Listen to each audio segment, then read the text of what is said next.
हिप्परगी धरण तुडुंब भरलं. कोल्हापूर सांगलीला महापुराचा धोका. Special report. दरवाजे उघडा. उल्हास पाटील यांची मागणी. नमस्कार. महान कार्य न्यूजमध्ये आपले मी स्वागत करते. सांगली आणि कोल्हापूर जिल्ह्यावर पुन्हा एकदा महापुराचं भीषण संकट घोंघावू लागलंय.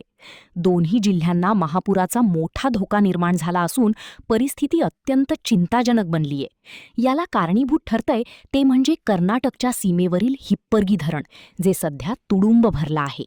यंदा धरणांमध्ये पाणीसाठा झपाट्यानं वाढतोय. रविवारी मिळालेल्या आकडेवारीनुसार अलमट्टी धरणात तब्बल 92.559 टीएमसी, तर सातारा जिल्ह्यातील कोयना धरणात 53.547 टीएमसी पाण्याचा साठा झालाय.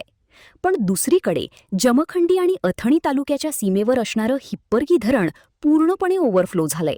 त्याचा थेट फटका कोल्हापूर जिल्ह्याला बसला असून जिल्ह्यातील तब्बल 15 बंधारे आत्ताच पाण्याखाली गेले आहेत. आता यामागचं गणित समजून घ्या. कोल्हापूर जिल्ह्यातून हिप्परगी धरणात 85,000 क्युसेक वेगानं पाणी येतंय. पण हिप्परगी धरणातून अलमट्टीच्या दिशेने मात्र संथ गतीनं, म्हणजेच केवळ 40,500 क्युसेक पाणी सोडलं जातंय. आवक जास्त आणि विसर्ग कमी, यामुळे पाण्याचा प्रचंड फुगवटा निर्माण झालाय.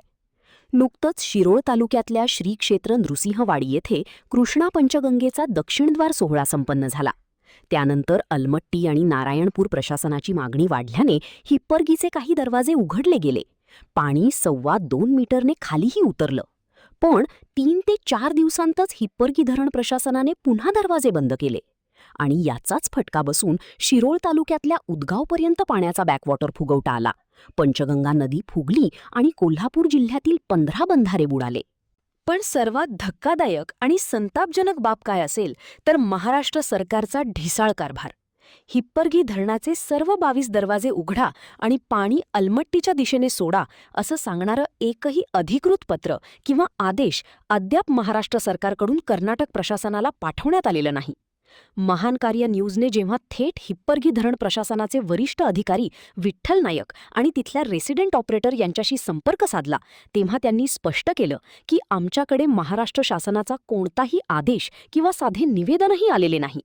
महापुराचा धोका डोळ्यासमोर दिसतोय, तरीही आमचं शासन झोपलेलं आहे का, हाच मोठा प्रश्न आहे. न्यूज नेटवर्कमध्ये मी प्रथम आपल्या सर्वांचं स्वागत करतो. आज आपण माहिती घेणार आहोत. कोल्हापूर, सांगली, सातारा या 3 जिल्ह्यामध्ये पर्जन्यमान चांगल्या प्रकारे सुरू झालंय. पावसाळा सुरू झालाय. नद्या संपूर्ण भरत आहेत. अशा परिस्थितीत हिप्परगी धरण आहे ते जमखंडी आणि अथणी या 2 सीमेवरती आहे. दोन्हीच्या मध्य सेंटरवरती आहे.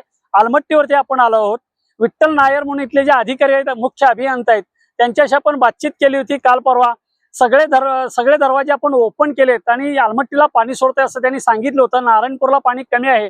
नारायणपूर आणि हिप्परगीच्या आलमट्टीच्या मध्ये आंदोलन सुरू असल्यामुळं आपल्याला पाणी सोडायचं असं सांगितलं होतं. बेळगावचे पालकमंत्री जारकिहोळी साहेबांनी सांगितलं होतं की इथून बांधाऱ्याचे सगळे दरवाजे ओपन करण्यात येत आहेत असं सांगण्यात आलं होतं. मात्र सध्या परिस्थितीत पाहतोय आपण, आज रविवारी एकूण 22 जे दरवाजे आहेत या बांधाऱ्याचे, त्यामधले फक्त 2च दरवाजे ओपन करण्यात आले आहेत. काल रात्री ओपन करण्यात आलेले आहेत. 4 दिवसापूर्वी ओपन करण्यात आले होते. नरसिंहवाडीला दक्षिणद्वार झाला त्या दिवशी ओपन करण्यात आले. त्यामुळे 2 मीटरना पाण्याची पातळी खाली ओसरली आणि आज परत त्या 4 दिवस त्यांनी बंद ठेवले आणि त्यामुळे परत पाण्याची पातळी अगदी शिरोळ तालुक्यामध्ये सांगलीपर्यंत वाढत चाललेली आहे आपण पाहतोय. कर्नाटक सरकारकडून सांगण्यात येत आहे की 22 पैकी 22च्या 22 जे दरवाजे आहेत ते ओपन करण्यात आले, पण प्रत्यक्षात असं दिसत नाही. आज आपण हिप्परगीमध्ये रविवारी पाहतोय 21.50 मीटरवरती पाण्याची पातळी आहे आणि राजापूर धरणाची शिरोळ तालुक्यातल्या पाण्याची पातळी 524 मीटरवरती आहे. पाण्याचा ढाळ केवळ 2.5 मीटरवरचा शिल्लक राहिला आणि 80 किलोमीटरचा रनिंग असल्यामुळं महापुराचा धोका संभवतोय. कोल्हापूर, सांगली, सातारा, बेळगाव जिल्हाधिकारी आणि बागलकोट विजापूर जिल्हाधिकाऱ्यांनी एकत्रितपणे निर्णय घेतला तर पाण्याचा फुगवटा कमी होऊन महापुराचा धोका टळू शकतो. आज सध्याला हिप्परगीमध्ये 4, 5 आणि 6 या दरवाज्यातून पाण्याचा फ्लो सोडण्यात आलाय, पण 4 नंबरमधून कमी सोडण्यात आलाय. 5 आणि 6 मधून अधिक प्रमाणात सोडण्यात आलाय, पण तो लाखाच्या क्युसेसमध्ये सोडण्यात न आल्यामुळं आलमट्टीकडे जाणारं जे पाणी आहे ते थोड्या कमी अंतराने जात असल्यामुळं कोल्हापूर जिल्ह्यामध्ये नदीच्या पाण्याचा पुरवठा वाढत चाललाय. तो वाढू नये यासाठी कोल्हापूर, सांगली, सातारा, बेळगाव, महाराष्ट्र, कर्नाटक या दोन्हीतल्या प्रशासनानं तात्काळ नियोजन करून सगळे दरवाजे ओपन करण्याची आवश्यकता आहे. महाराष्ट्र सरकारकडून कोणतंही पत्र दरवाजे ओपन करण्यासाठी विठ्ठल नायर जे अभियंता आहेत त्यांच्यापर्यंत अद्याप पोहोचले नाही असंही सांगण्यात आलेलं आहे. या गंभीर परिस्थितीची पाहणी करण्यासाठी रविवारी माजी आमदार उल्हास पाटील स्वतः हिप्परगी धरणावर पोहोचले. तेव्हा त्यांना 22 पैकी केवळ 2 दरवाजे, तेही अर्धेच उघडलेले दिसले. यावर माजी आमदार उल्हास पाटील यांनी दिलेला हा थेट आणि खणखणीत इशारा पहा.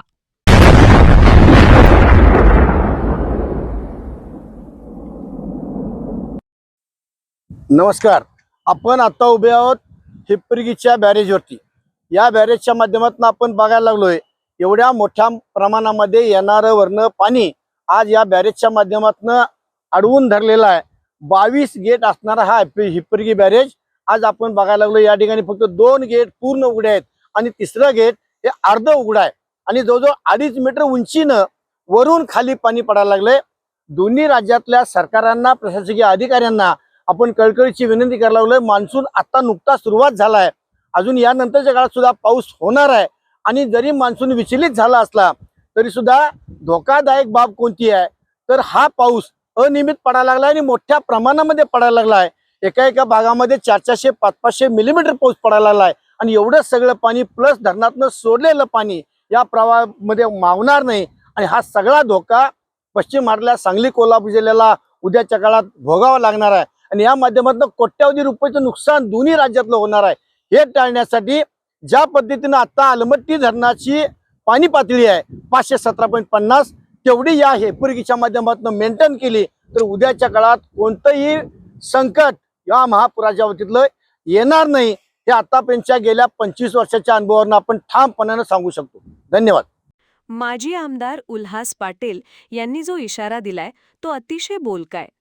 उन्हाळ्यात हिप्परगीचे 2 दरवाजे तुटल्यामुळे कर्नाटकचे 2.5 TMC पाणी वाहून गेलं होतं, ज्यामुळे तिथे पाणी टंचाई निर्माण झाली होती.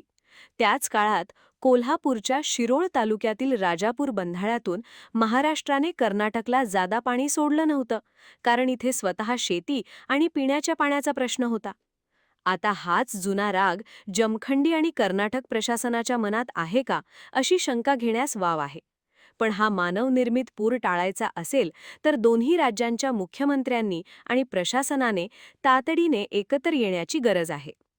विजापूर, बागलकोट, बेळगाव, कोल्हापूर, सांगली आणि सातारा या सर्व जिल्ह्यांचे जिल्हाधिकारी आणि पाटबंधारे विभागाच्या अधिकाऱ्यांची संयुक्त आपत्कालीन बैठक झालीच पाहिजे. नारायणपूर आणि अलमट्टीतून योग्य प्रमाणात विसर्ग करणे आणि सर्वात महत्त्वाचे म्हणजे हिप्परगी धरणाचे सर्व 22 दरवाजे तात्काळ खुले करणे यासाठी निश्चित सूत्र ठरवावे लागेल.